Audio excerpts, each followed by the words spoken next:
morning sa lahat.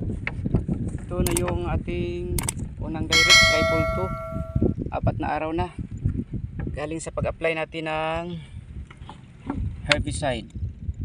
Ayan, naka-recover na. Nag-green na siya ulit. Dalawang hanggang 3 araw nag-yellow, nangilaw siya. Pero sa ngayon ay naka-recover na. Yan, nag-green na siya ulit. Yan. Salamat at hindi tayo wala tayong nakitang nag-ingay damo na naiwan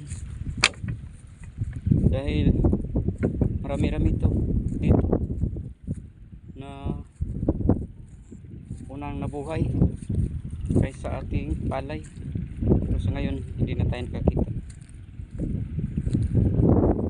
So 10 days galing sa pag-direct natin, mag-follow up na naman tayo pang high dose na pang sagbot ang gagamitin natin.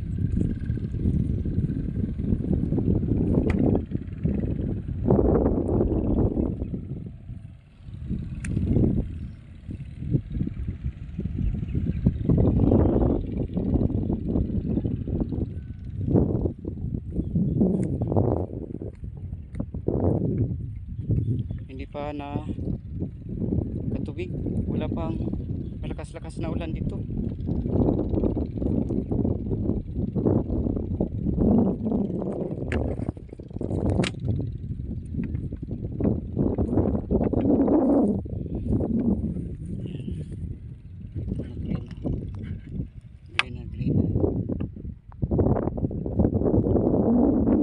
Thank you for watching. God bless sa lahat.